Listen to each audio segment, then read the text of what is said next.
Commission. So just to let you know, council member partially from Olympia will not be here tonight. And let's just, so the public knows, go around the room and introduce ourselves. I'm Cynthia Pratt. I'm vice chair of JASCOM and from the city of Lacey. Michael? Oh, I tried to unmute myself, but I was already unmuted and then I muted myself. Michael Althauser, I'm a city council member from the city of Tumwater. This is my third year on the commission, I think. Thank you. Dick, would you like to introduce yourself? My name is Dick Blinn. I'm about a 40-year member of the Humane Society, and I have been recently re-elected to be president because Doug Howie had to leave due to medical reasons. So I am now going to be joining you for JASCOM meetings from the Humane Society. Thank you. Lina, I'm sorry. Carolina Mejia, Thurston County Commissioner for District 1. Thank you. Thank you. And so, Shannon, would you like to introduce yourself? Well, good evening, everyone. I'm Shannon Kelly Fong, Assistant City Manager at the City of Lacey. Thank you. And Sarah? I'm Sarah Hawk, Director for Animal Services. Thank you, everyone, and welcome, Dick, to our committee. So up front is, I need approval of the agenda.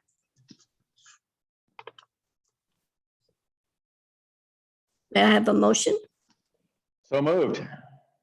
It's been moved. Is there a second? I will second. This is Carolina. It's been moved and seconded by Carolina. All those, is there any changes or additions? Seeing none, all those in favor say aye. Aye. Aye. All those opposed? Motion carried. So next up is approval of our consent agenda for October 4th. May I have a motion? I'll move the consent agenda be approved. Okay, is there a second? I will second. Thank you. Are there any pulls or changes? Seeing none, all those in favor say aye. Aye. Aye. All those opposed? Motion carried. At this time, it's time for public comment. Is there anybody on the line to make public comment? Commissioner Pratt, there is no one on the line. Thank you. So we'll move on to staff presentations and reports. Animal Services 2022 budget. Sarah. Good evening, commissioners. Let me adjust my view. All right. So moving on, we are here to discuss the Animal Services recommended budget for 2022.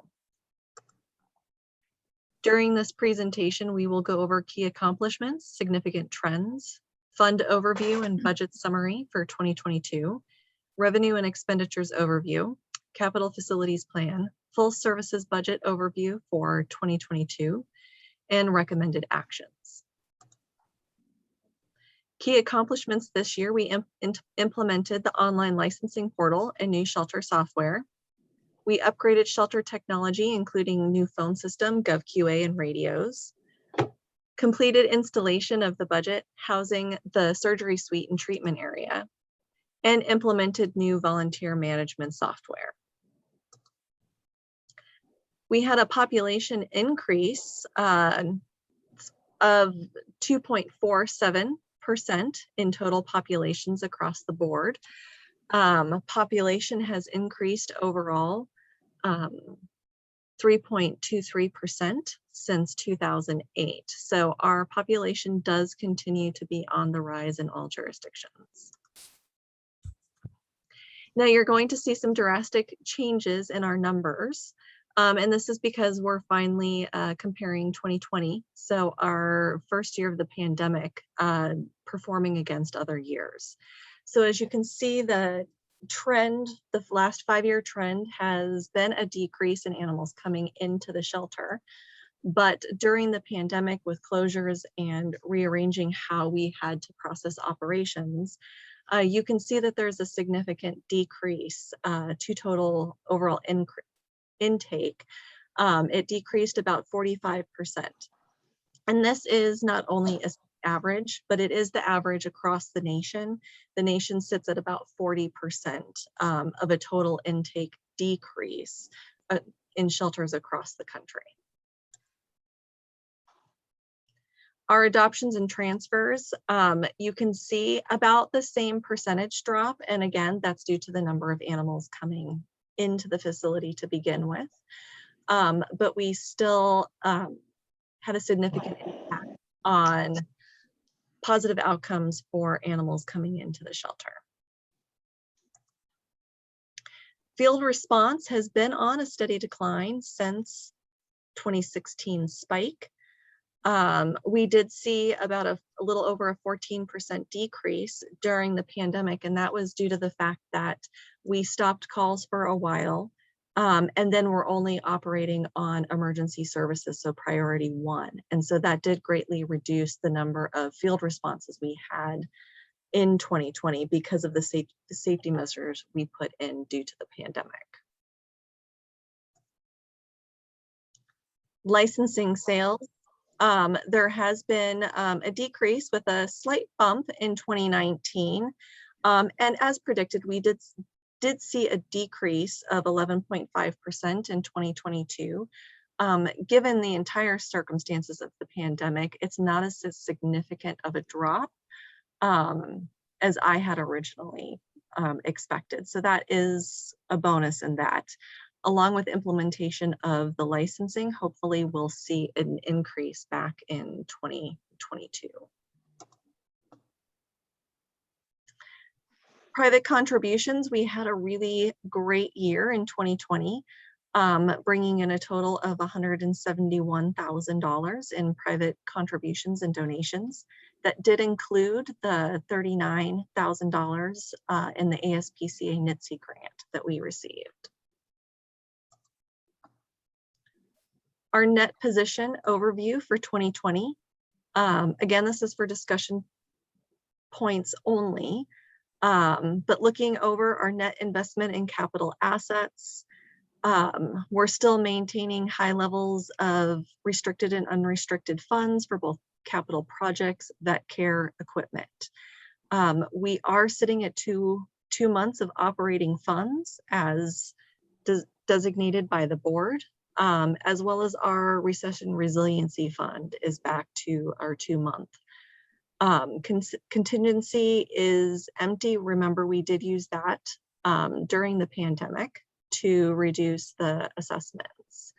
But we still sit at some little over $100,000 for unrestricted other for a total net, total net position of $3,297,159.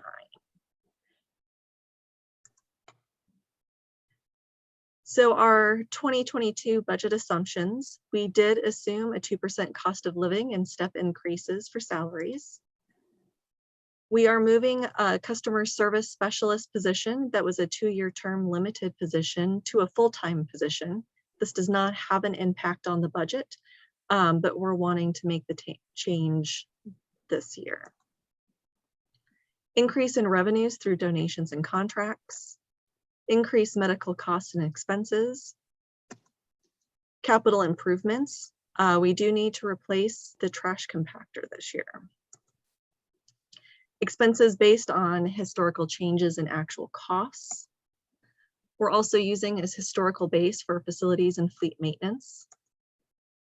Increase, you will see an increase in professional services due to IT enhancements.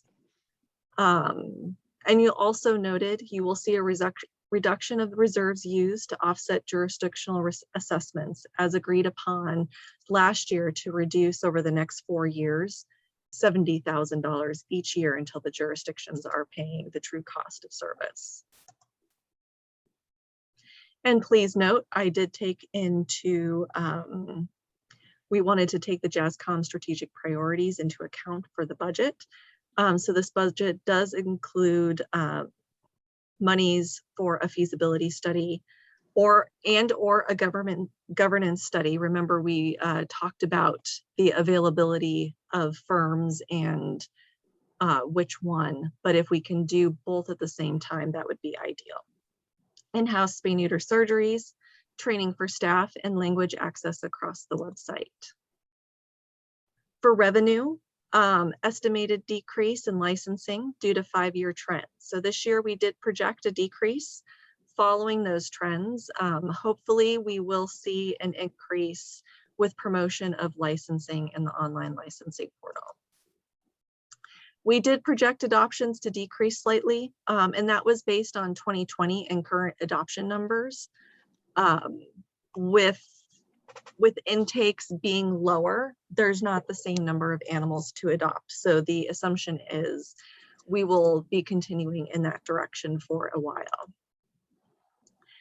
We did project a decrease in reclaims, and again, that's due to the number of animals coming into the facility, and it has nothing to do with a reduced return to owner rate. More for the fact we don't have as many return to owners because not as many lost animals are entering the shelter to begin with. Private contributions and donations are estimating an increase based on historical trends. So we've been on a very good 5-year historical trend of our donations increasing. So that is good news. Salaries and benefits do continue to be the primary expense for animal services. We did carefully review expense trends and adjust for 2022 where appropriate.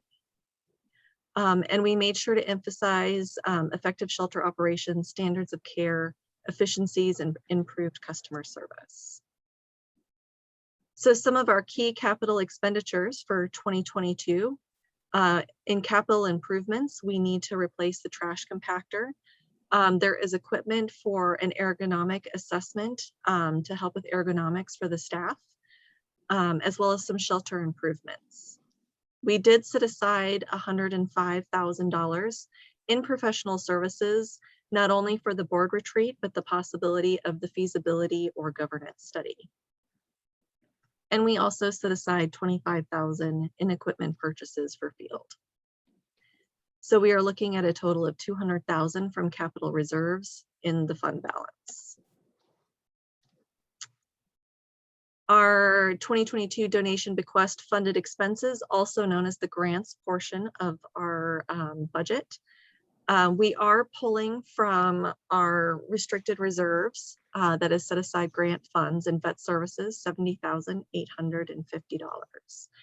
Again, continuing from historically $10,000 for public education, $20,000 in medical vaccine supplies. This is an increase over last year, and this is due to supply and demand. A lot of medical supplies have gone up in the last year, and so we're also trying to account for some of those expenses. And $10,000 in professional services. These are usually used, this is grant funding used for medical as well as behavioral services that we can sometimes provide for foster and or adopted animals in some cases. The budgeted 2022 expenditures, we are looking at an overall budget of $2,511,895 total. The majority of this expense is in shelter operations, where the majority of staffing as well as all animal expenses sit. We are looking at 21% of the budget for field services, 22% for general services. That will include costs such as the feasibility study and other professional services. And then you can see we have depreciation sitting at 2%. Grants are sitting at about 4% of the budget, and licensing, the costs for licensing have gone down exponentially. So it is a 0% part of our budget.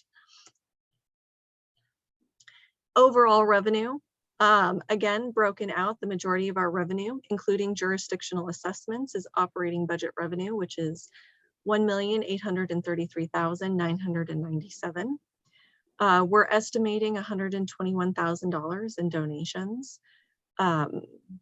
Beginning fund balance, this includes the different capital expenses as well as the reserves used to offset the jurisdictional assessments. Looking at a total of 500,768, and then depreciation rounding the number. Budget revenues. Agency contributions do account for the majority of the budget. Next would be our shared revenues. This includes contracts and other revenues, adoption promotions, and such that is shared across the board.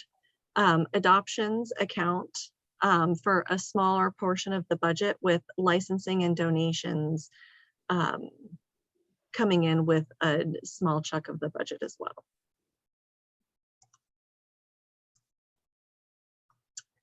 Cynthia. Michael, you have your hand up. Yeah, I just have a question, and if you're going to address this in a later slide, feel free to punt for now. But if our position is 3.2 and our revenue is 2.5, we are budgeting a bit from reserves, but I didn't think to the tune of 700,000. So if we could, maybe if you could explain what the delta is there and whether that's like asset depreciation or what, for those of us who are less inclined to the accounting methods of how those two numbers are supposed to meet in the middle or match somewhere, that would be helpful for me. Sure, absolutely. And we can step back a little bit with that. So the beginning fund balance total is what's encompassing that's being brought in from reserves. So that does include all the jurisdictional assessments, capital improvements, anything that we would use reserves for is coming out of that. Now, some of the reserves, when we reference that, is money that we plan to set aside. So it's things like when we need to purchase a vehicle or things like that, it is coming out of our reserves, but it's what the jurisdictions have paid in for depreciation and replacement costs. And so, for example, the trash compactor, even though it's coming out of our capital expenditures, out of our reserves, it's really money that's been paid in to replace the money in the long run. So while this is a large chunk coming out of the fund balance, keep in mind that some of it's there because we pay into it year over year. Does that make sense? Yeah, so that's kind of the delta between net position, is those you're looking at those assets for their total value, even though we pay them off over an extended period of time. So that's correct. Okay. Got it. Thank you for walking me through that. I appreciate it. No, absolutely. And feel free to also interrupt me, you guys. I have to have the screen reduced to one person so I can see all my slides. So feel free to interrupt if you have a question, because I may not see you. So thank you, Cynthia, for pointing out that Michael. Well, I'm watching here. So going back to the jurisdictional assessments, as you can see, Thurston County is the majority of the budget, but it's also, from a per capita standpoint, has the largest population that they pay for per capita. This year, Lacey took second, putting Olympia in third for contribution in assessments. And this is due to the population increases that Lacey has been seeing over the last couple of years. And then we have Tumwater sitting, again, a smaller portion of the budget, but again, all of this is per capita broken out. So total budget, including shelter depreciation, again, we are looking at $2,511,895 being recommended for the animal services budget. Total increase from 2021 is a 5.97% increase across the board, with an overall assessment increase of total assessments of $141,714.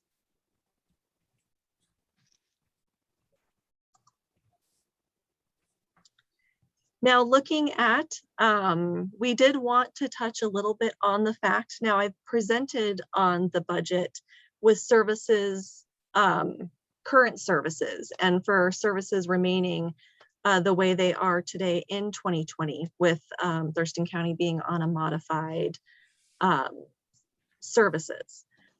But we have presented to Thurston County, along with the other jurisdictions, 2 numbers this year. One is based on current service levels, and the other is based on service levels if Thurston County were to move back to full services. So side-by-side comparison, you can see that the majority of the increase does fall on Thurston County. However, there are incremental increases to all the jurisdictions, and that is because of the additional benefits that the jurisdictions will incur with Thurston County moving to full service. We'll have increased staffing levels, more capabilities to answer phones, even on days that we're closed.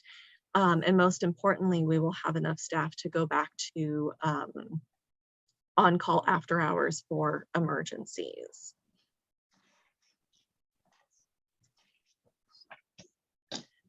Some positive changes that will impact all the jurisdictions besides what I talked about with staffing is there would be consistent services countywide.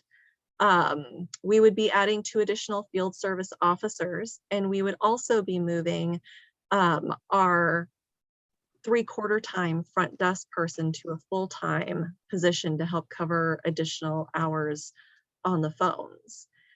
Impacts to the budget also include an additional vehicle to accommodate the added staff and animals, uniforms and equipment. And with increased staff, we will of course be able to provide the on-call. So there are some benefits to Thurston County moving to full service for the entire county. This year, our recommended actions are to use the dedicated funds to supplement the 2022 capital expenses and projects, and to use $140,000 from reserves to supplement the budget and reduce jurisdictional assessments. Questions? Are there any questions? Not for me. Looks good. Very well done. Yay. So next up then, did you hope, Cynthia, I think Shannon has her hand up. Oh, Deputy Mayor- Shannon, go ahead, please, go ahead. Vice Chair Pratt, just to go back to the conversation on the public hearing. So this was noticed as a public hearing. So my recommendation would be to continue with the public hearing at this meeting. Okay. Okay, so then I will call the hearing to order as of what time? 5:54, and ask for if there is any public that wishes to comment during the hearing.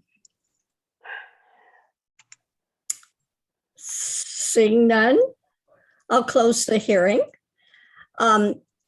at 5:55. That was quick.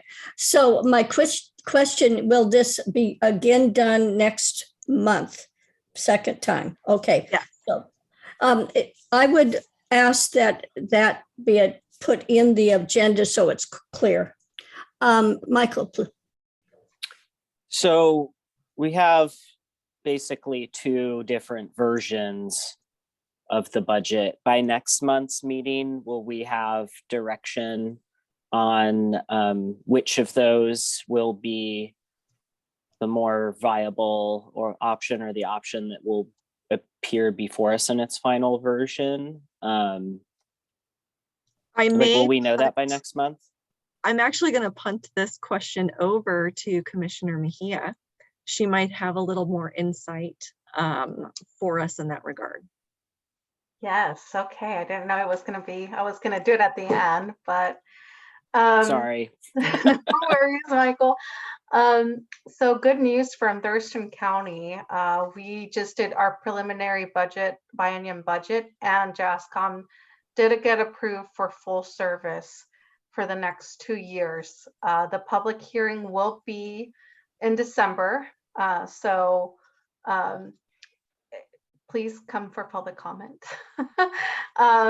But unless we really hear back from what I've asked, not many things change once the preliminary budget is passed, unless there's a lot of public comment against it. But I just want to make sure that we are secure and we have a lot of public comment and support, because this is something great that we're doing. So I was kind of nervous. It was, we ranked our priorities and this one ended up being 190 out of 197. And I had given up hope, but once we discussed it, it passed. So I was very happy about that.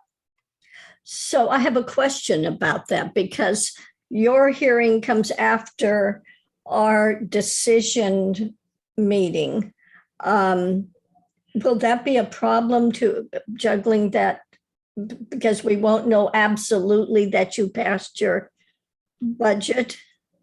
Or do we do it in the basis of providing that the county passes their budget, or how would that work? Shannon, do you have a? Vice Chair Pratt, my recommendation would be to proceed with the non-full service option and then amend the budget moving forward after a vote was taken by the county commissioners. Okay. Yeah, that seems clear. Okay, good. So I would make sure that that's clarified in the agenda next time too. So, well, that's great. And I'm really pleased that the county wants to move forward. I don't perceive it being a problem, but just we need to make sure it's clear. So with that, did you discuss B?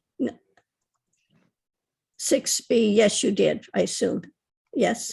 Hold on, I was going to share my screen again, but it was not working right. Hold on one sec. Looks like it's going, whoops, it keeps getting questions. Yeah. There we go. Okay. So you covered the 2022 full service impact, correct? So now we're on. Yes, Now we're on action items, adopt the JASCOM 5-year strategic plan. Did you want to bring that up? Yep. Let me bring that up for you guys.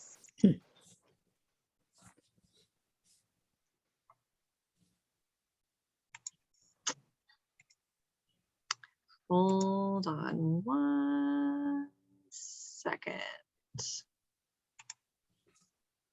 Apologies, everybody. My computer is being a little silly.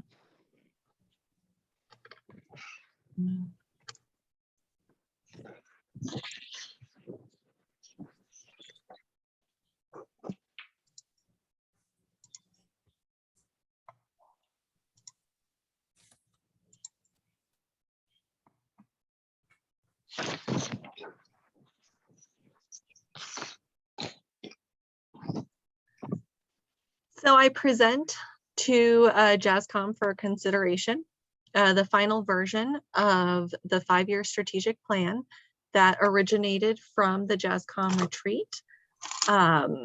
Notes were taken, interpreted, and we presented a rough draft earlier for you a few months ago. to look and make sure that we were in the right direction.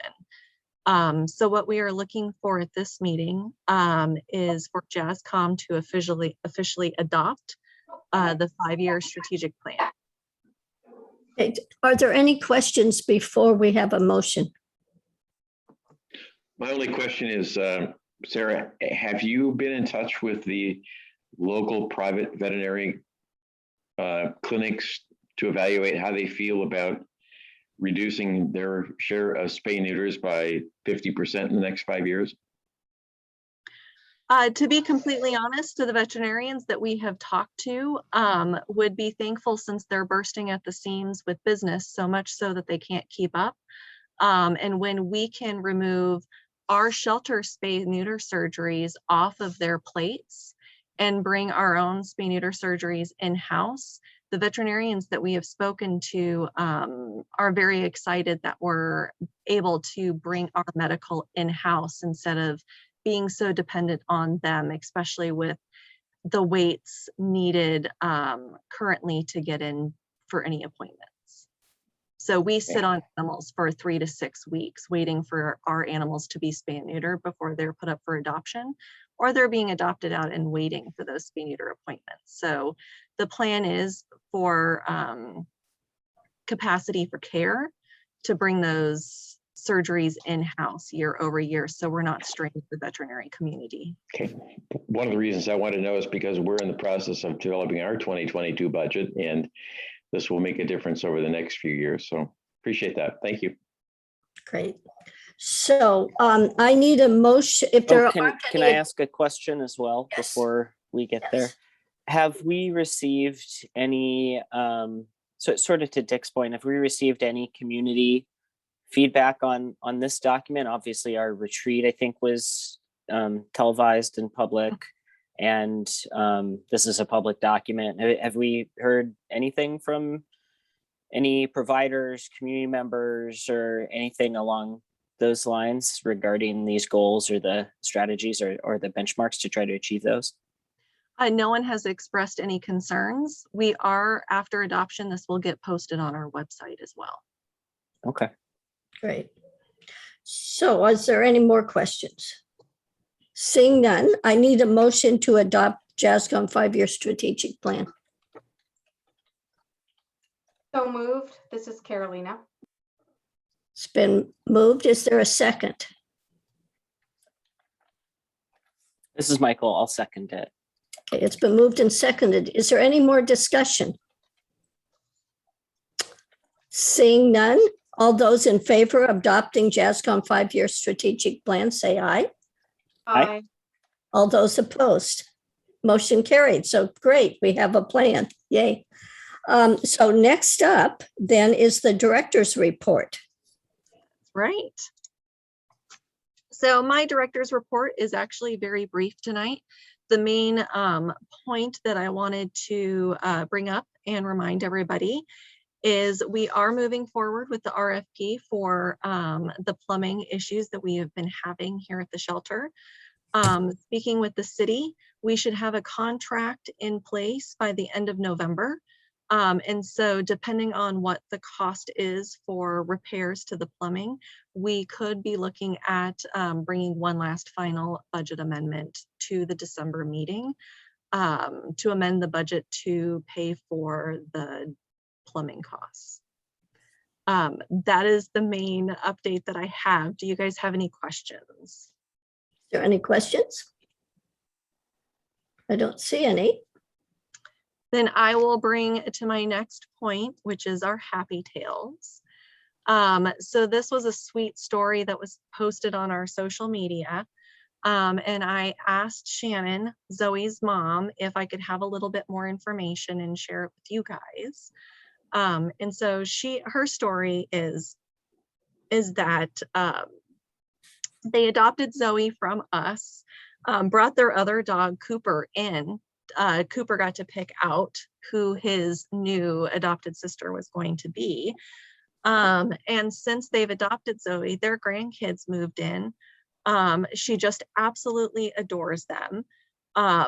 She has actually started predicting and staying with her Easy. Shannon's granddaughter when she has seizures, and will kind of lay with her and take care of her, waiting for the paramedics. She loves it, waiting for the kids at school. And her canine brother Cooper was made famous on TikTok for Team Support Cooper during his cancer treatment, actually with Dr. Parsley over at Olympia Cancer Center. And so they just wanted to thank us for their sweet Zoe. And next I have photos of Zoe with her girl. And so Zoe is living the life, getting to spend quality time with kids. Out there, but I'd rather And have it in the glass. So. taken, you know, she's definitely taken charge of kid duty by what Shannon was telling us. So there's your happy tales, everyone. Oh, that is so good. You know, dogs, well, and cats too, sense when you're ill and stuff and help you. I have a funny story, but I don't want to tell it here. But my cat actually led me to the door because I was hallucinating with a fever one time and I was trying to get up. But, yeah. Well, that is great. Are there any more things to share? We're kind of at the end of our agenda. I am impressed, you guys. We've even managed to do the budget one in a very succinct, timely fashion. Yeah. Well, it was succinct, but we had to look at, so that was great. Seeing none, then I think we will adjourn the meeting of this evening at 6:07.